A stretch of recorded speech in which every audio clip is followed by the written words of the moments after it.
I asked him, say, what happened, you know?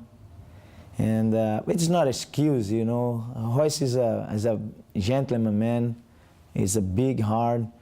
But he said, you know, Royler, it's 20,000 people watch us live here today, and 800 homes in the pay-per-view, you know, 800,000. And then I don't think I show up for the fight tonight. I think I'm in home.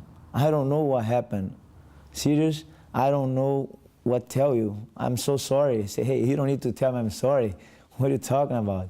He say, yeah, but I'm not show up for the fight. And my father is close to us. He say, yeah, I don't see you fight tonight, but we understand he's a human being.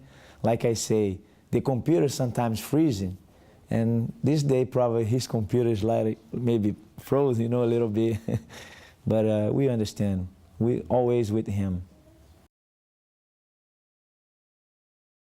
What next step for Royce is probably, we already talked a little bit, but it's too early to talk. He like to coming back and fight again.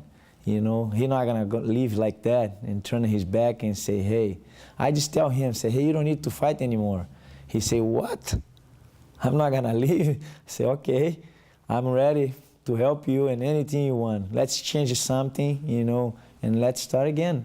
He say, okay, I'm ready. We start to close some deals, maybe October, maybe December in Japan. We see.